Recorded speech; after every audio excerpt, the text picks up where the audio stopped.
Welcome to The Grant, the EU funding podcast.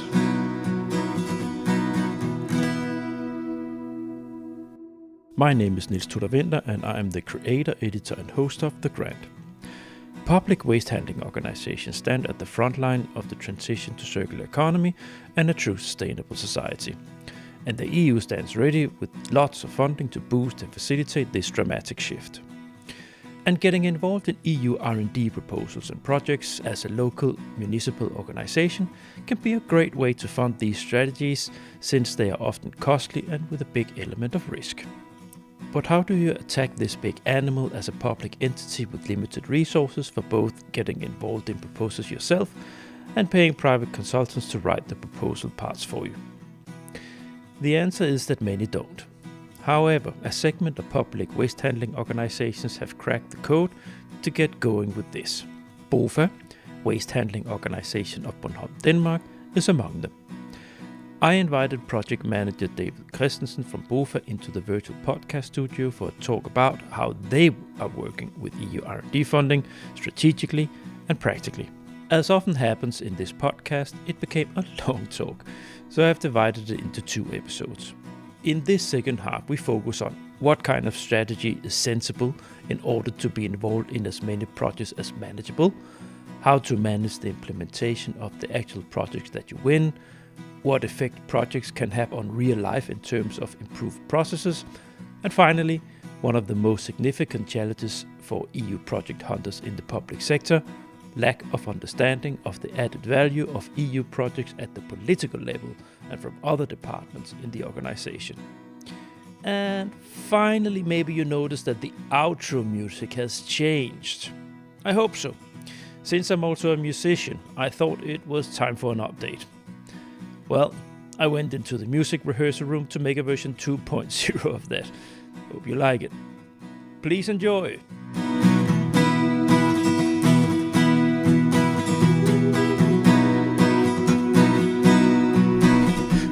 Grant to the topic that I attacked, and then I turn. So you don't write proposals yourself, yeah. You give input. You don't sit and coordinate the writing process of anything. You don't have the resources for that, right? No, I mean, insofar as we choose to coordinate, then we get a sum of money involved, and then I can hire consultants to drive that process. Yeah. So that's when the setup that you have there, it's impossible for you to spread out your investment, so to say, in proposals if you start to sit down and have to start to coordinate a whole proposal process. Yeah, I mean, you're pushing at a sensitive, maybe a sore point in the way I work. Is I would not be the best to figure out how can I get 5 points on an excellence part of a Horizon proposal, because I've never done It's that. not your role. That's the point. No. You don't. If you had an organization where you have 20 people working in the department working with this, then you could do this. But what you are doing is that you are using the limited resources you have in an optimal way to say, okay, how can I, on behalf of the organization, with my with my limited being, so to say, that what I can put into, how can I use that resource in the best possible way and spreading out, spreading our put seeds in as many places as possible to get funding back. And you're not going to get that if you sit with one proposal and write it. True. That's a very sharp diagnosis. It's obviously you're doing it in exactly the most optimized way. If you know so you said for there was almost nothing when you came, very little history, and then you said then you had the Horizon 2020 Green Deal calls where you were involved in 20, which was overwhelming.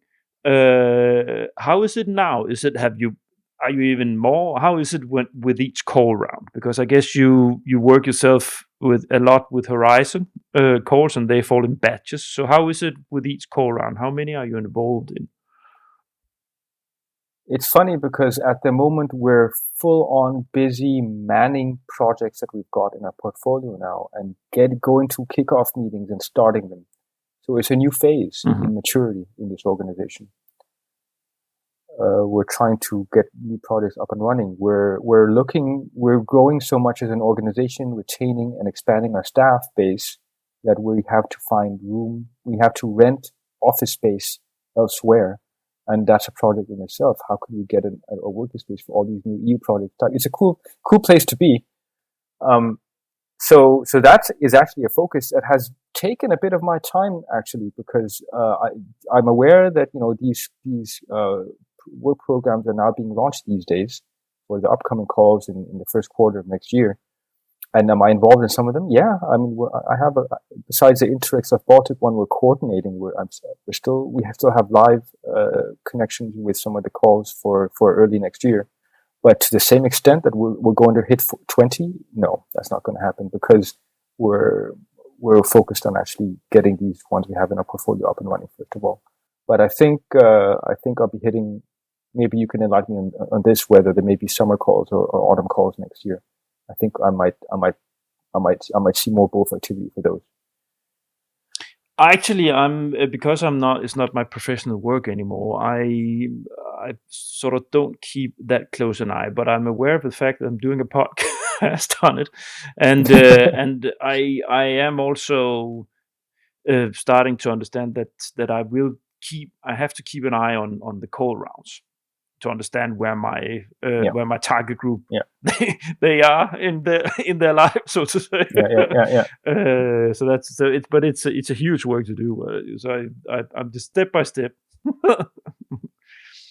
I think to answer very directly to your question, there is an element of driving in neutral at the moment, because right now we've gotten so much in our portfolio. Let's try to consolidate. Yeah.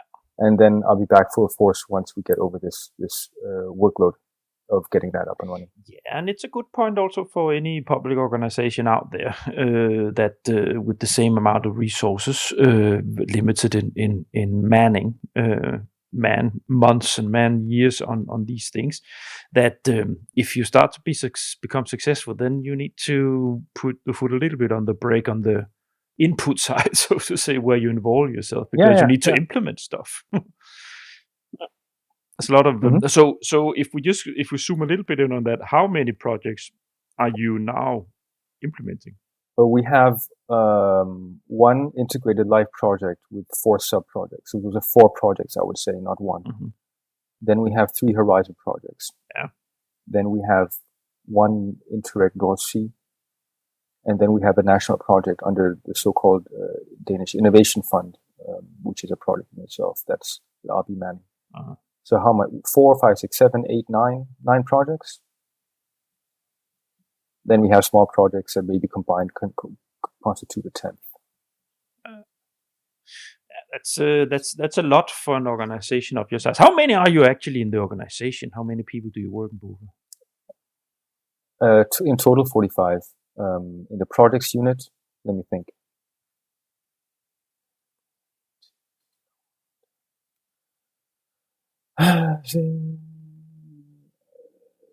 7, 8. Yeah, and say 45 in the whole organization. Yes. A lot of those are, for example, staff, operating the waste incineration plant, or staff in the recycling centers, that kind of thing. The garbage men, I guess, also driving out and picking up the garbage, stuff like that. That's subcontracted to a private company. Okay. So we don't do that part of the value chain. We don't do collection. Okay. We have some. I mean, the head of administration has 3 people working for him, so we're that small of a company in that sense. Okay. Because that is, so for the listeners out there, you can imagine yourself, all of you, so you have an organization with 45 people, and if you have 9 projects you need to implement, it's anybody who's been involved in implementing just one project knows that it requires a lot of administration, administrative logistics, so to say. You need to have the upper hand on a lot of things. when it comes to projecting, because it's not just implementing the activities, it's also keeping track of it, keeping track of the bureaucracy, project bureaucracy, so to say, of reporting and so on, and delivering what you have promised to the consortium and in the contract with the commission. And if you have 9 of them, BOFA is not you're not doing everything. Of course, it's a consortium of partners, but you have your set of things that you need to deal with, and that's, anyone can imagine when I put it like this, that there's there is some planning to do, or to keep yes. keep track of. Yeah. Each and every project has its own administrative setup given by their funding sources, rules and regulations, and their reporting platforms and that kind of thing. So you have to sort of navigate that kind of thing as well. Mm-hmm. I have to give credit to the organization as well, because we do have a very effective and very good administrative backup. We have a project controller who used to be head of administration, so she's really good. And from my side, I'm not that systematic that I'm the one on the first of every month to hand in a time sheet. But she's the one who's a Rottweiler who sends an email out. Yeah, but we all know that kind of sort of personality type or work profile type, right? The person who makes sure that these kind of things, that this attention, I'm like this you. kind of detail gets. You're like, yeah, okay. I'm like you. But that means you really appreciate the other kind of person. Some people hate those kind of people, but I really love it, because thank you for sending me the email. Yes, I'll note that, and I also note your reminder. I also note your second reminder. I will get it done, don't worry. But without your emails, this would never get reported, my timesheets. Yeah, I've been having many clashes with these kind of people in all kinds of organizations. I've been working for Ola.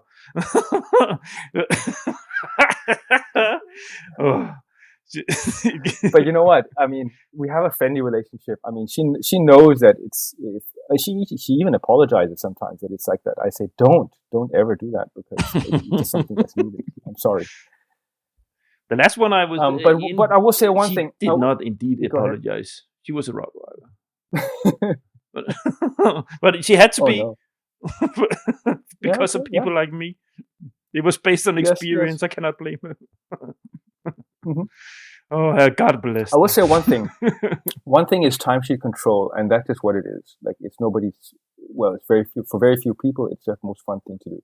But when it comes to reporting, follow up on deliverables, follow up on milestones, reporting to your coordinator, reporting to your work package leader, reporting to the funding source somehow, getting the first level controller reporting audit material sent in. That's interesting, because there is a skill transferability between report writing or proposal writing and internal reporting. That's what I found, at least. In some of these funding programs, you have there's a hopeless administrative online system called SL 2014. And the name itself, 2014, shows you how archaic of an system that is. SL 2014 is a system they use for Interreg South Baltic. And it's a Polish system, nothing bad there, but it's just an old system, and it drives Danish partners nuts, because it's not written with us in mind, that whole coding. However, when you get into the system, and I've been there with my controller, we both have login access. We go into the platform. She fills out the financial reporting. I do the physical progress, which is to say the content of the project. Where are we at? And I have to explain to the coordinator and to for ourselves really as well. What have we achieved? What have we done on these tasks, on these deliverables, and these kind of things. But there you can use your writing skills to do a nice sort of write up of what you've done so far. And I think that's nice. That's a good way to sort of keep your proposal writing muscles activated by doing these reports. So I found myself comfortable actually doing that kind of thing. Good. Yeah, because it's that's one thing, but it's I guess that what are the typical deliverables you have in your end? That's description of a technical process that has been tested, I guess, test reports or something like this. Yes. Yeah, test reports. It could be output reports of different kinds. We have we have a Horizon project where one of the main deliverables is a social innovation spin-off, which is a completely different kind of output. Because what is that even? Which we have 2 years to do it. What else do we have? We have to, in one of the projects, we're work package leader, setting up a living lab of a whole bunch of activities on Bornholm. And that has a bunch of different outputs, reports, outputs, but also establishment of different networks, that kind of output.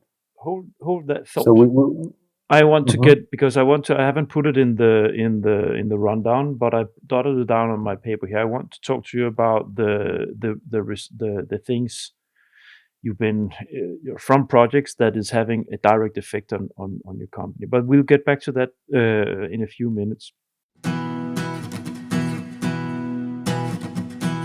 How are you on the network and the picking up of consortia? How are you dealing with that? Are you still getting requests yourself flowing in, or are you active on the others? Are you going out active with towards calls where you know that you would like to put you into? Matchmaking events, or a lot of the leads that we're pursuing at the moment are callbacks from well appreciated former project collaboration partners that know who we are and have approached us. So that's one whole group by itself. Whenever we see a call that we say, we want a project under this call because we love it so much, I would usually go to one of two things. I would go to the Greater Copenhagen EU office and put a bulletin out there. Yeah. Say, hey, if you know anybody who's interested even peripherally in this call, let me know. And I will very much, like almost 100% chance, I will get a call at some point after putting that in there. And sometimes if I have a good consultancy company, P&O was one of them, and you were one of them at some point. You said, listen, this call is interesting for us for this and this reasons. Would you help us? Maybe getting a whole consortium set up, or if you hear about anybody, would you let us know? And that's what we also do. But that modality, or that I'm not doing that at the moment, but it's something that we sometimes do. Yeah, and I think for the listeners, it's interesting to hear how the mechanisms of these things are, because many know about these B2B meetings or online matchmaking events and so on, conferences or whatever, where you have put up framework conditions to where you can try to find partners. But in this conditions, you have a supportive office from the region that is in Brussels, where you have got leads for a long time now, and then there's the mechanism of being a partner in proposals, both non-successful but being a nice collaboration partner in a process of a proposal that generates itself continuous callbacks and requests to get on board new initiatives. So this is a very important information for people who are curious about how to get in the game, so to say. Okay. I would also say when it comes to these B2B matchmaking conferences, I used to do those a lot, really sort of take time to participate in them, usually in online format. Sometimes, or in many cases, these days, I don't have the time. So luckily, the Greater Copenhagen EU office always sends somebody to take part. And that's where we've gotten some of our projects, is because they were our eyes and ears. Yeah. And they came across a partner that mentioned in an open forum that they will be coordinating for this interesting call. And then things happen behind the scenes. And I think this part, you actually don't have many countries that have these kind of offices in Brussels. You have many countries and regions that have offices in Brussels, but not a lot of them do and perform this kind of service free of charge, or for a small fee in your case. So it's, in this case, I've been talking with other guests about this. Often you will find innovation clusters. You can find innovation clusters. That's normally also member-based, but at least that's a resource you can use. And then it's always a good guess to check with the matchmaking events, the B2B. Yeah. There's also one thing I should mention. I did this once. You know, in the EU funding and tenders portal, whenever you go into a call text, a link with a call text, then when you scroll to the bottom, then you can express interest in the call. And when you go into that section of the web page, you'll find a whole bunch of randos.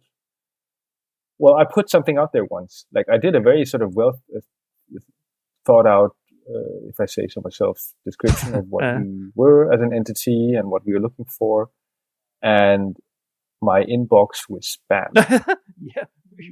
In a good way, in a sense, because people were all over Europe saw that and wanted to talk to me. And a lot of it was like, okay, I can't really see and what role you could have in this. And some of them were obviously just auto-generated emails sent en masse to everybody. But once in a while, you'll come across an interesting, tailored approach based on that open expression of interest. And I wouldn't discount the potential in that. It's a good point. But my experience with these resources on the commission zone size is that there's a lot of random stuff in there. It's a little difficult to make concrete. But if you have a good experience with that, so the tip is out there for you guys that are listening. Now, David, I guess. I guess you might as well also just use your LinkedIn.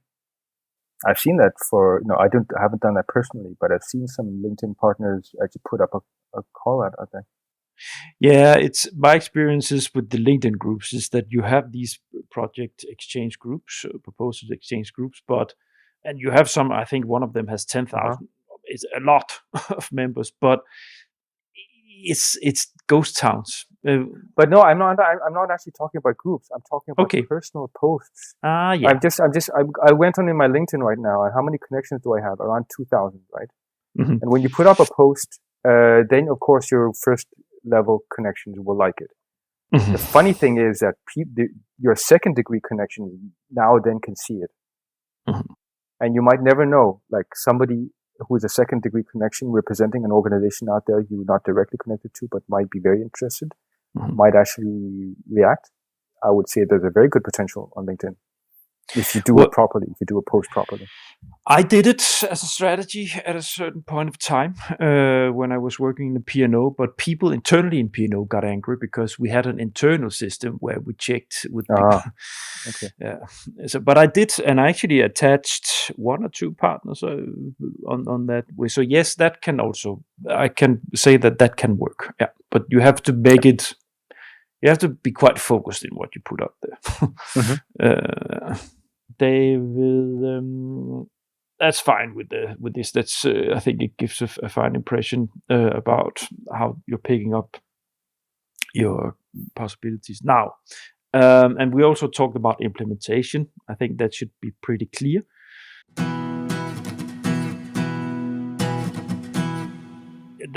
We're going to wait a little bit with my last bullet here that I put in about what can be difficult with it. But what I would like to talk about, first of all, what has been the best process of the proposals and projects that you have been involved in?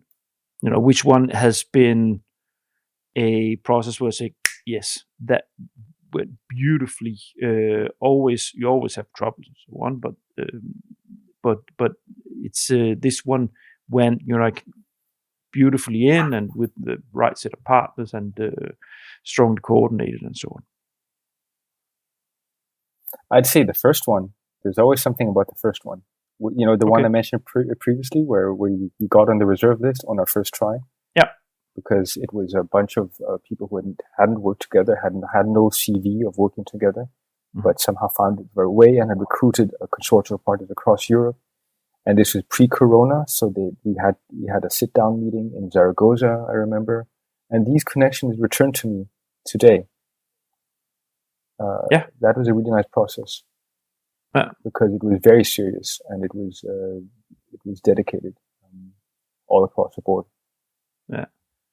How do you find you're okay, already kind of indicated, but Corona, was it the fact that you couldn't go to partner meetings and so on, did that limit you in some ways, do you think, in the connection with the consortium? Or?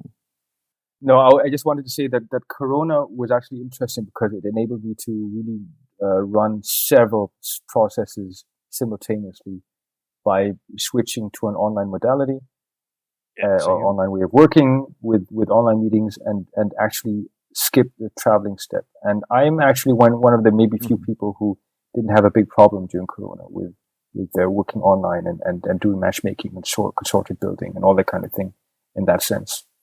It's something that enabled me to send in 20 applications 2 years in a row, simply because that was an easy thing to switch over to for me.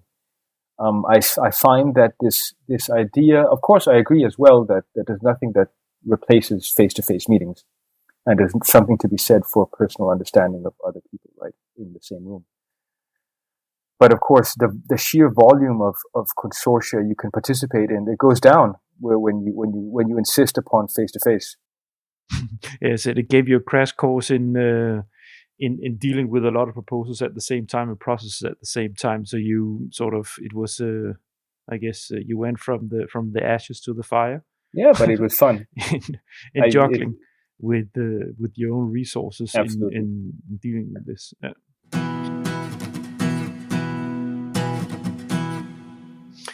What I wanted to, it's going to be a quite long recording, so I might need to split it up in two, but it doesn't matter. For me, the most important thing is the content.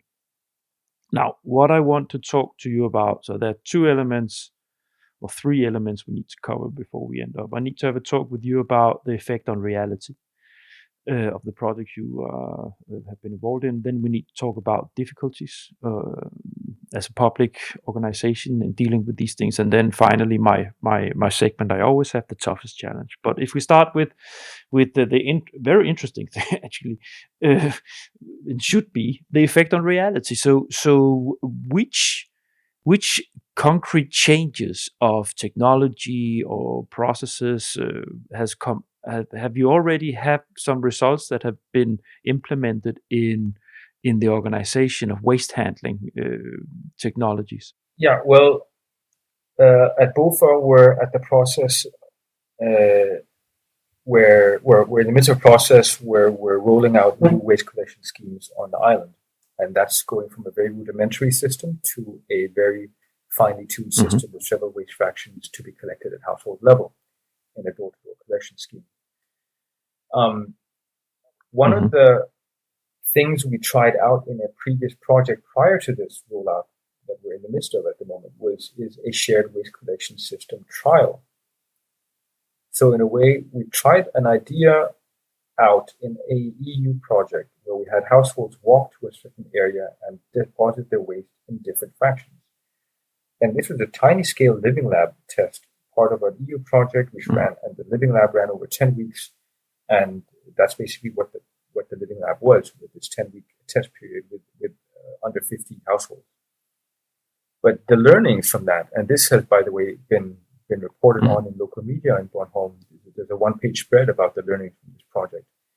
These have been transferred to this massive rollout we're in the midst of, where 120 shared waste collection system points will be implemented in Bornholm, in summer house areas and in urban cores in the cities around. So that's one very concrete result from the Wasteman project, which is the one I refer to when I'm talking about this living lab thing.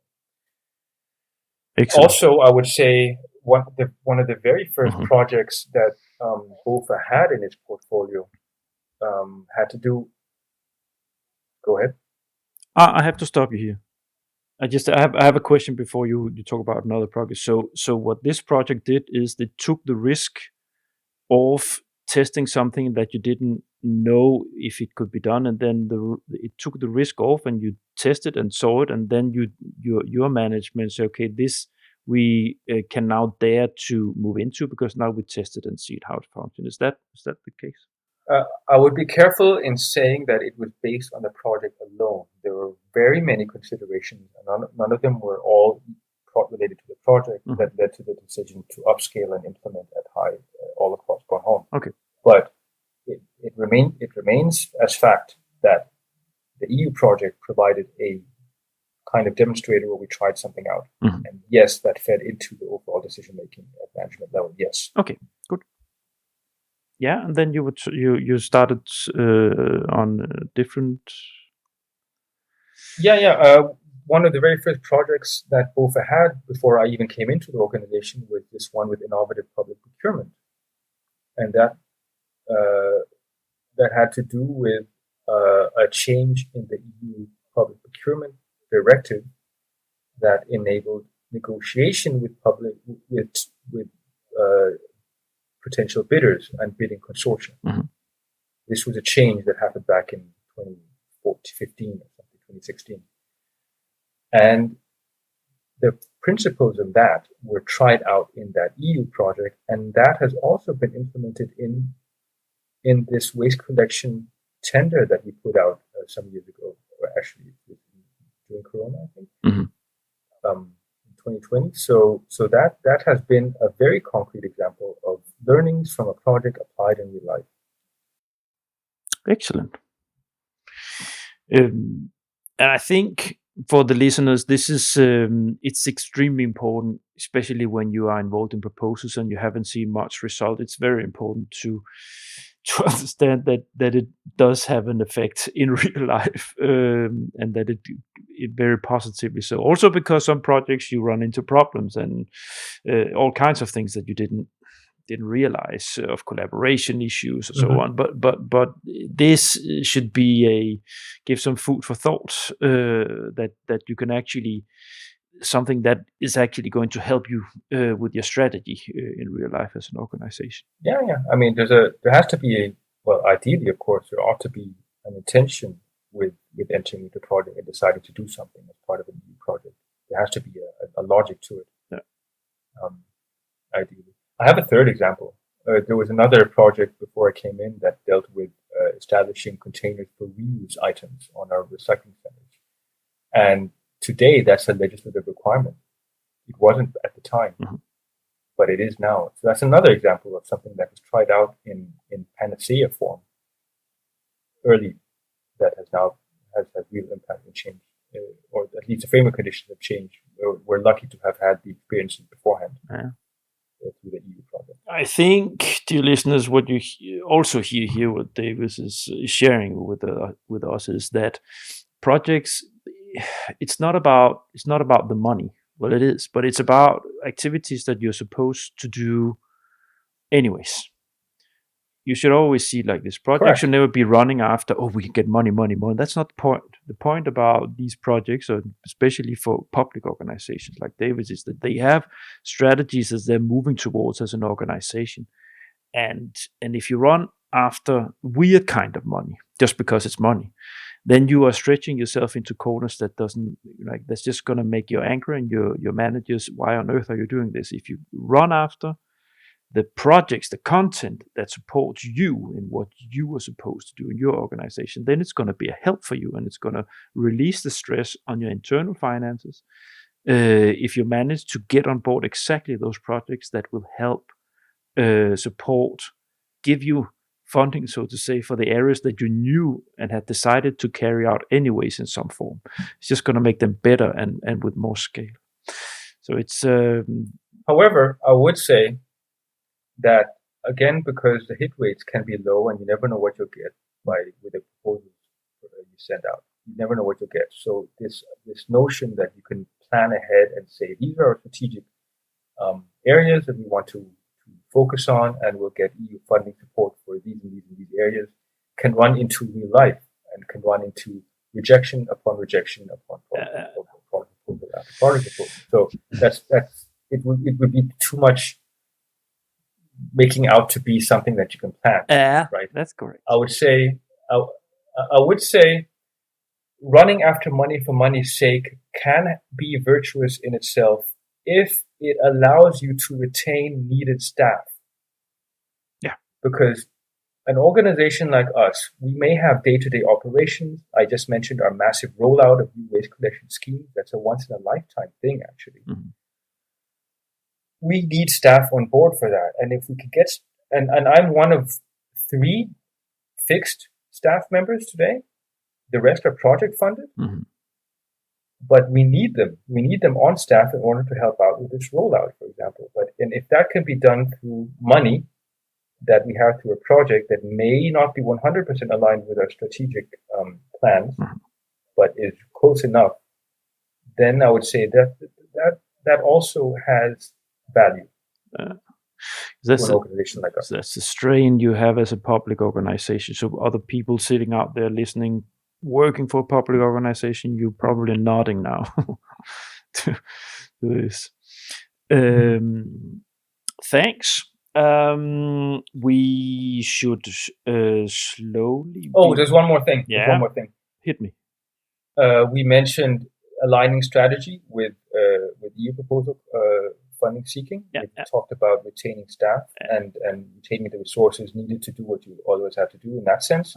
There's also something to be said for strategically leveraging international networks. Yeah. For me, this is almost philosophical. It has value in itself to enter into these processes because otherwise you will not get the callbacks. Otherwise you will not get the network contact sphere that as an organization that you would otherwise have. Yeah. So it's important. Got to keep yourself visible, so to say. Yeah. Put value on an international network. Yeah. How much worth is that to you? Yeah. It can be worth many millions if you upkeep it the right way. Yeah, and I've seen you work, and I can tell you, dear listeners, David is quite proactive. And not only that, but you also have a surprisingly amount of very large multinational organization companies, private companies that you collaborate with, Nestlé for once. So these kind of organizations, you don't just, you need to do a lot of networking effort there to get involved with them and keep a good relationship to them. So I think that's what you're trying to say. Yeah.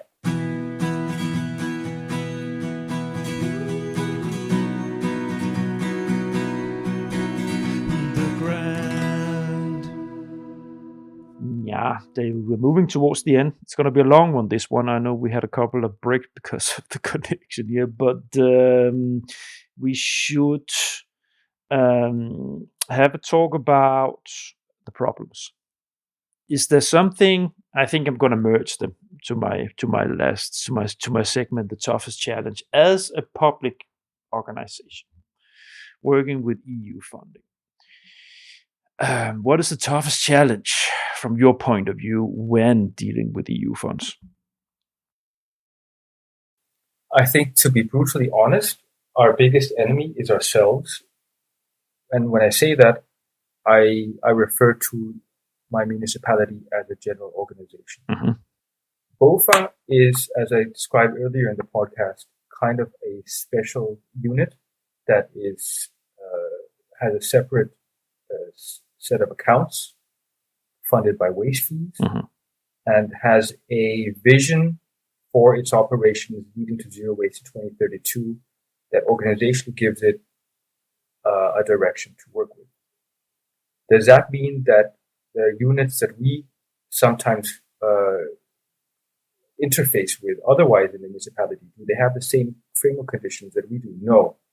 And that leads into problems when we have to enter into EU proposals together with other units. Because that gets bogged down in politics. That gets bogged down in governance structures. We have a clear carte, I would not say carte blanche. It is not a carte blanche, but we have a leeway to a scope of action, right? That is quite broad and with good reason and with very good thinking behind that. But a lot of other units in the municipality are subject to year in, year out budget cuts and political infighting that is really not constructive. And what that means is when we need to recruit from another department because we simply need their functional area in a proposal, right? Yeah. They need to seek approval upwards to a standing committee or to their first their manager, then that manager's manager, then that manager's manager, and then a standing committee in the political arena, and then the municipal council, maybe sometime in ultimate effect. And that is what makes working in municipality very frustrating, is that politicians don't show enough leadership to give their own administrative units free rein the same way they've done with BOFA. I'm sorry to say that it's really unfortunate that other units are straitjacketed like they are. That makes them unattractive for us to work with. And that means that we have to find calls where we do not work with other units, I'm sorry to say, because that just leads to trouble. And this is something we haven't touched it at all. But bringing it in here, I'm very happy because it is a baseline condition for any public organization that they have to deal with politics. And they have to deal with politically appointed people. And I'm talking generally Europe now. Yeah, it's different from country to country. But when you work for a public organization, it's unavoidable that that your decision making is influenced by people who has not at all the same vested interest in this as yourself. They are worried about it's totally different. So they're worried about being re-elected. They're worried about simple messages towards the public, exactly because of that.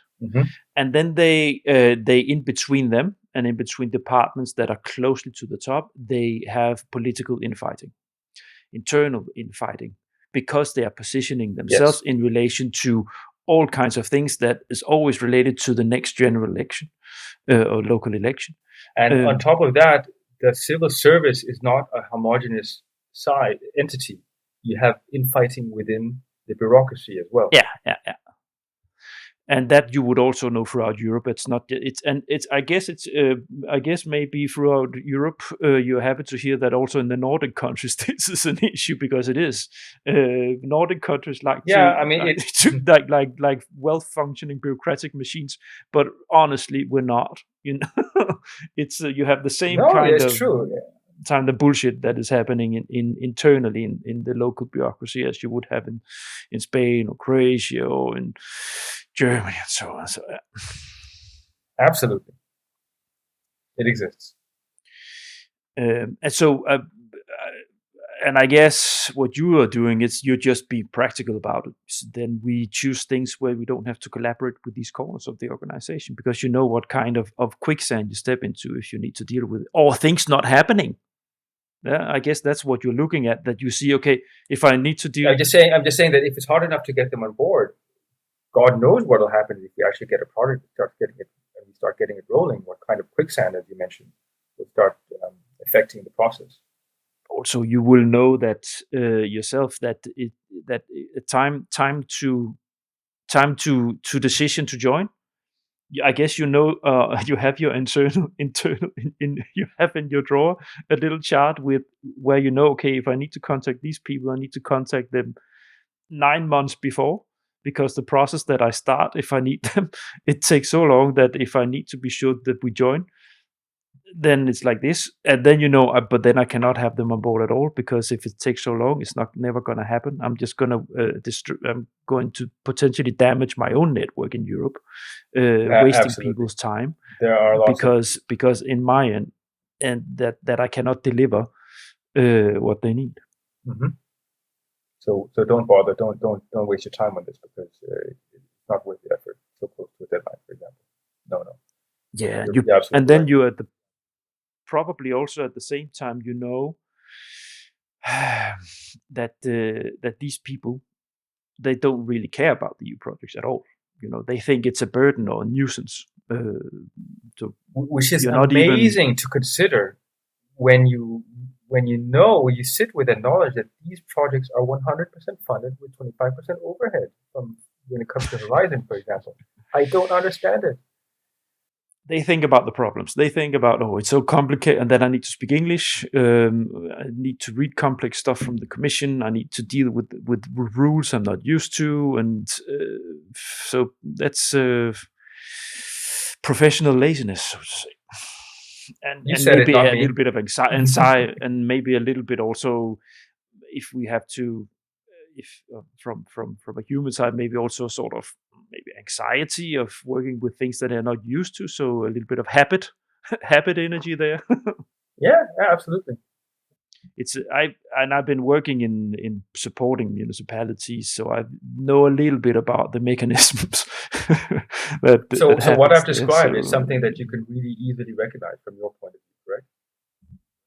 Indeed. Yeah. So I'm not surprised at all. Yeah, but your original question was what are the biggest challenges, and I pointed this is the one that comes most immediately to mind. I have another one, and that is building up a resume, building up the experience base. What we've done to reach where we've reached at the moment has not been easy. Mm-hmm. We're at a more comfortable position now, though. But it was very much a dynamic up and comer trying to do something different and trying to make space for itself and make itself known in the world. That was hard. That was a challenge. Yeah, I understand. I mean, once Copenhagen municipality, for example, is just mentioned in the air, then you know, oh man, people are going to go for that municipality because it's just so sexy and big and so attractive. Then you might as well. You know, it's disheartening. But so there's a lot of effort that goes into building up a reputation. Right? Exactly, and your own network of being a good collaboration partner. We talked a little bit about earlier that this personal relationships with people. They might not need the big city. You have projects where it's much nicer to have a setting where it's much more like. I think the best projects, I'm pretty sure you can agree with me on that the best projects and the most impactful and the most interesting are not necessarily the ones with the most fancy consortium partners, with the biggest, most recognizable companies or cities on board. Yeah.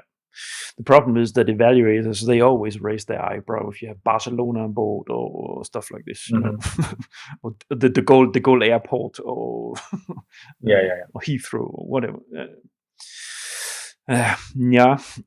David, we should slowly wrap this up. It's definitely going to be a 2 episode of this because it's a long conversation. So it's. I'm glad we have that. That only says that we have a lot on our mind. And I knew it, as I said in the beginning. I knew from my rundown that probably be a long one. Yeah. David, what I try to do when I have guests on board is that I try to put a hook in them for to make a sort of a loose commitment for future recordings. Mm-hmm. What I would very much like to see if but you can reflect yourself. But I am thinking about having episodes or following. Projects that have been funded. Okay. So on a regular basis, having an interview with persons, almost maybe several partners from the same project in the process towards from the process starts to roll, and so as the time goes by, so where are you now, and what has been happening lately, and so on and so forth. Mm-hmm. So maybe you can reflect a little bit on this. You want to follow a project all the way from the initial conception to consortium forming, to proposal writing, to submission, to grant, and then implementation, or from grant to implementation, beginning of that. So, yeah, implementation was my thought, but recently I've also thought about following a real project in the making, but I'm aware of the fact that it's probably going to be very difficult for someone to accept that because it's sensitive, right? Consortium partners come in and out, and sensitive information gets bandied about in discussions. So that's a bit harder. Yeah, I could only do that if I anonymize the project partners, and that would be weird. I probably, if I run long enough, I will probably run into someone who is prepared to pick up that challenge, but we'll see. But what I was thinking of here was one of the projects that you are running. It doesn't have to, because you have started them, but if you think of one of them, it would be good if it would be one of the Horizon projects. Just to, because that would, the function. None of them are under my project management leadership, so I'd have to defer to the actual project manager for that. I mean, that's no problem, but just so you know, it would be somebody else. That's fine. Okay, yeah. So the idea would be that then just it would be for the listeners to see how is a project.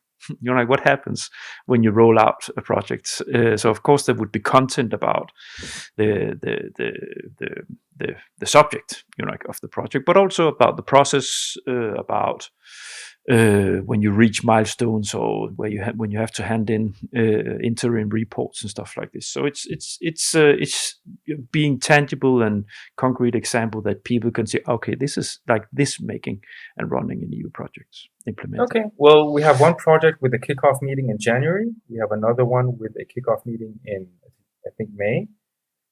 So take your pick. I would say if I can start making it already with here in January to make an episode around after the kickoff meeting with an interview with the coordinator and maybe yourself on board with a panel. You can also have other partners on board, a small panel where we talk a little bit about your expectations and how the kickoff meeting went and the proposal process maybe also.